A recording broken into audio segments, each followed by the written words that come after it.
আসসালামু আলাইকুম প্রিয় শিক্ষার্থীবৃন্দ। বিবিএস সেকেন্ড ইয়ার যারা 2025 সালে জানুয়ারিতে যাদের পরীক্ষা স্টার্ট হতে যাচ্ছে তাদের জন্য আমার একটি গুরুত্বপূর্ণ মেসেজ আছে।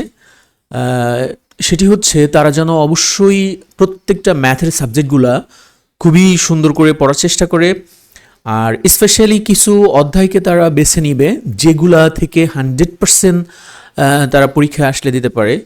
যেমন বললে মানে আমরা এটা বলতে পারি যে বন্দুকের গুলি মিস হবে কিন্তু ওই ম্যাথগুলা আসলে সে যেন পারে, এইভাবে সে প্র্যাকটিস করবে।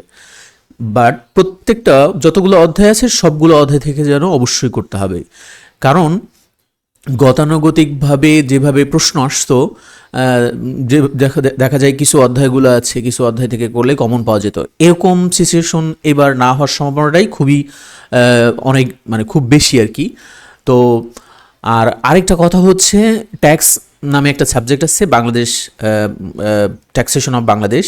এখান থেকে থিওরি অবশ্যই যেন পড়তে হবে, কারণ থিওরি অনেক সময় 50% বা 40% থিওরি আসে। So theory plus math tax পড়তে হবে। ওকে, থ্যাংক ইউ।